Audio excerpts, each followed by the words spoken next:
사기는 계속되는 유다 지파의 승리에 대해 기록하고 있습니다. 오늘 본문은 계속되는 유다 지파의 승리에 대해 기록하고 있는데 오늘 본문 11절을 보면 유다 지파는 드빌이라는 곳을 공격합니다. 거기서 나아가서 드빌의 주민들을 쳤으니 드빌의 본 이름은 기럇 세벨이라. 이때 갈렙은 드빌을 공격하여 점령하는 자에게 자신의 딸을 아내로 주겠다고 공언하죠. 그리고 그 공언대로 갈렙은 자신의 딸 악사를 자신의 아우 그나스의 아들인 온니엘에게 시집을 보냅니다. 왜냐하면 드빌을 공격하여 점령하는 데 있어서 가장 큰 전공을 세운 자가 온니엘이기 때문이죠. 쉽게 말해 사촌에게 시집을 간 것입니다. 14절을 보면 시집을 가기 전 악사는 아버지 갈렙에게 청을 하죠. 그러자 갈렙이 묻습니다. 무엇을 원하느냐?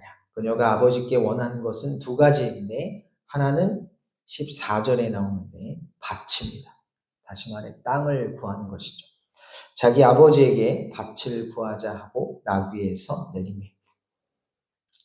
또 그녀가 구한 다른 하나는 15절에 나오는데 바로 샘물입니다. 내게 복을 주소서. 아버지께서 나를 남방으로 보내시니 샘물도 내게 주소서. 이에 갈렙은 그녀에게 윗샘과 아랫샘을 줍니다.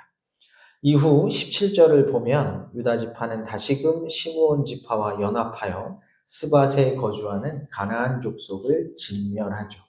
유다가 그의 형제 시므온과 함께 가서 스밧에 거주하는 가나안 족속을 쳐서 그곳을 진멸하였습니다. 그리고 그곳의 이름을 호르마라고 부릅니다. 유다 지파의 승전은 여기서 멈추지 않죠. 18절을 보면 그들은 블레셋 지역에서도 승리합니다. 유다가 또 가서 가사 및 그 지역과 아스글론 및 그 지역과 에그론 및 그 지역을 점령하였고, 한마디로 유다 지파가 싸우는 곳마다 승리하는 것입니다. 그리고 그 승리의 비결은 19절에 나오죠. 여호와께서 유다와 함께 계셨으므로. 하나님께서 유다 지파와 함께 하셨기 때문에 그들은 가는 곳마다 승리할 수 있었던 것입니다. 주목해야 할 것은 이는 비단 이스라엘 민족에게만, 그것도 유다 지파에게만 해당되는 것이 아니라는 것이죠. 다시 말해 하나님은 이스라엘 백성들하고만 함께 하시는 것이 아니라는 것입니다.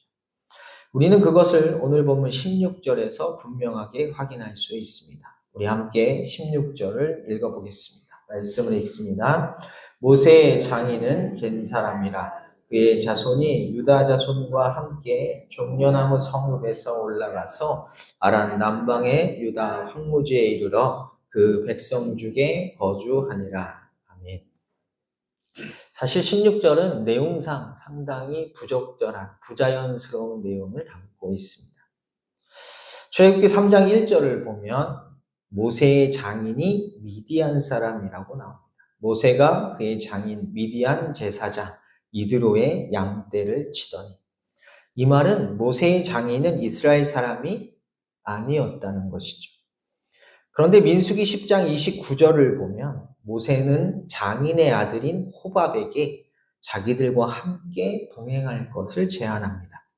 모세가 모세의 장인 미디안 사람 루엘의 아들 호밥에게 이르되 여호와께서 주마하신 곳으로 우리가 행진하나니 우리와 동행하자. 쉽게 말해 우리가 하나님께서 주시는 약속의 땅으로 지금 가고 있는데 너도 우리와 함께 하자는 것입니다. 이에 호밥은 모세의 제안을 거절하죠. 모세가 다시 한번 간곡히 부탁합니다. 우리를 떠나지 마소서. 당신은 우리가 광야에서 어떻게 진칠지를 아나니 우리의 눈이 되리이다. 그래서 오늘 본문 16절에 누가 있는 것입니까? 모세의 장인의 후손들이 이스라엘 백성들과 함께 있는 것입니다. 그의 자손이 유다 자손과 함께.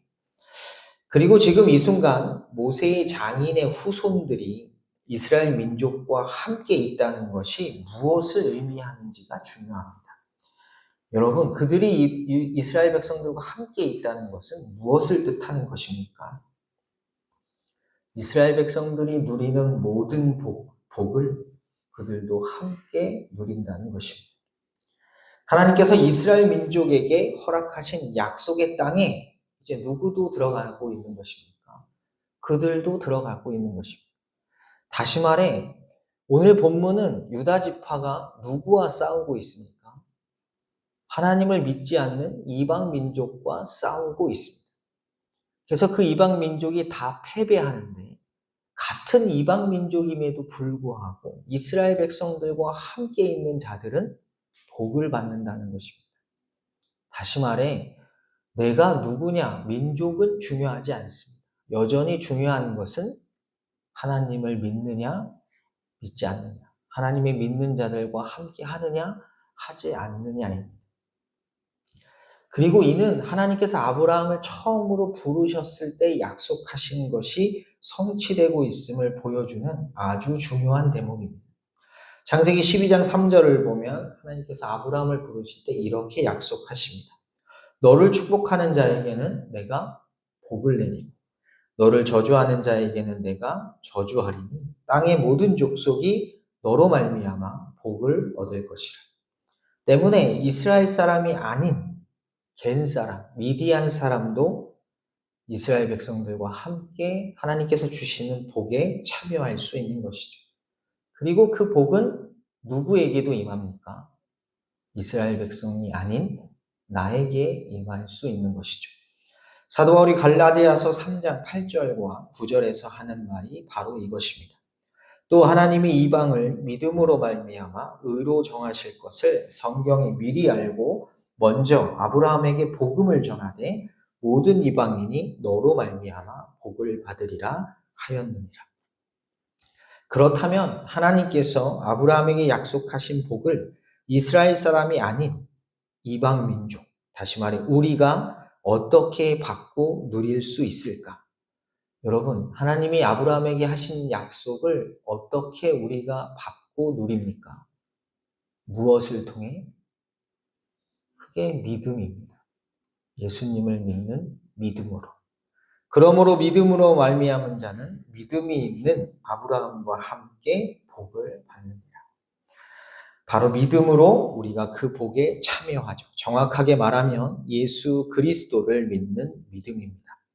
왜냐하면 예수님께서 십자가에서 죽으신 이유가 그것이기 때문입니다. 갈라디아서 3장의 19절 이하에 보면 그리스도께서 우리를 위하여 저주받은 바 되사 율법의 저주에서 우리를 속량하셨으니 기록된 바 나무에 달린 자마다 저주 아래 있는 자라 하였습니다. 예수님이 십자가에서 저주받고 죽으셨다는 것입니다. 왜냐하면 그 다음에 이유가 나옵니다. 이는 그리스도 예수 안에서 아브라함의 복이 이방인에게 미치게 하고 또 우리로 하여금 믿음으로 말미암아 성령의 약속을 받게 하려 합니다. 하나님이 아브라함에게 하신 약속을 우리들에게 주시기 위해 예수님께서 십자가에서 죽으셨다는 것입니다. 그래서 우리의 신앙에 있어서 가장 중요한 것이 믿음, 예수 그리스도를 믿는 믿음인 것이죠. 이 사실을 꼭 기억하셔서 오늘 하루도 예수님을 믿는 믿음 안에서 승리하시기를 주님의 이름으로 간절히 축복합니다.